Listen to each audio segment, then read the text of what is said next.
एक बार एक पेड़ की डाल पे एक बंदर और एक बंदरिया बैठे थे। उस पेड़ के नीचे से ना एक बड़ी सी नदी बही थी।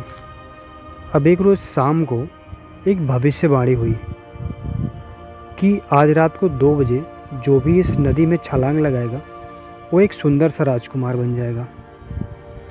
अब जैसे रात के 2 बजे वो बंदरिया उस नदी में छलांग लगा दी और एक सुंदर सी राजकुमारी बनके नदी के दूसरे घाट पे निकली। अब बंदर जब इधर उधर देखने लगा तो उसकी बंदरिया गायब थी।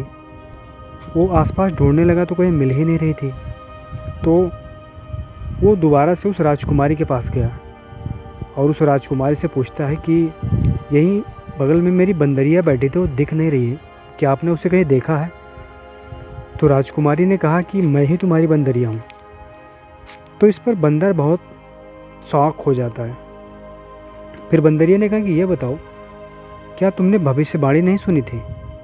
तो बंदर ने कहा कि यार सुनी तो थी। तो बंदरिया ने कहा कि ये बताओ, फिर तुमने छलांग क्यों नहीं लगाई? तो बंदर ने कहा कि मैंने भविष्यवाणी तो सुनी थी, पर मुझे भरोसा नहीं था कि यार उसमें छलांग लगाने से कोई राजकुमारी या राजकुमार बनेगा भी कि नहीं। तब इस पर उस बंदरिया ने जो बात कही ना, वो हर इंसान को जीवन भर याद रखना चाहिए। बंदरिया ने कहा कि एक बार तुम छलांग तो लगाए होते, यदि तुम राजकुमार ना भी बनते तो कम से कम बंदर तो रहते ना, तुम चूहा बिल्ली तो बन नहीं जाते। अब उस बंदरिया की बातों को सुनकर बंदर को बड़ा अफसोस हुआ।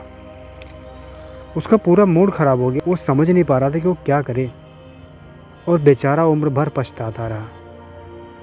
सो मोरल ऑफ द स्टोरी ये है कि जीवन में आप जिस भी स्थिति में है ना, उससे आगे निकलने की कोशिश कीजिए। आप कोशिश तो करके देखिए, अच्छा होगा बुरा होगा जो भी होगा ये ऊपर वाले के हाथ में है, बट आप कोशिश ना करें, ये सबसे बुरी बात है।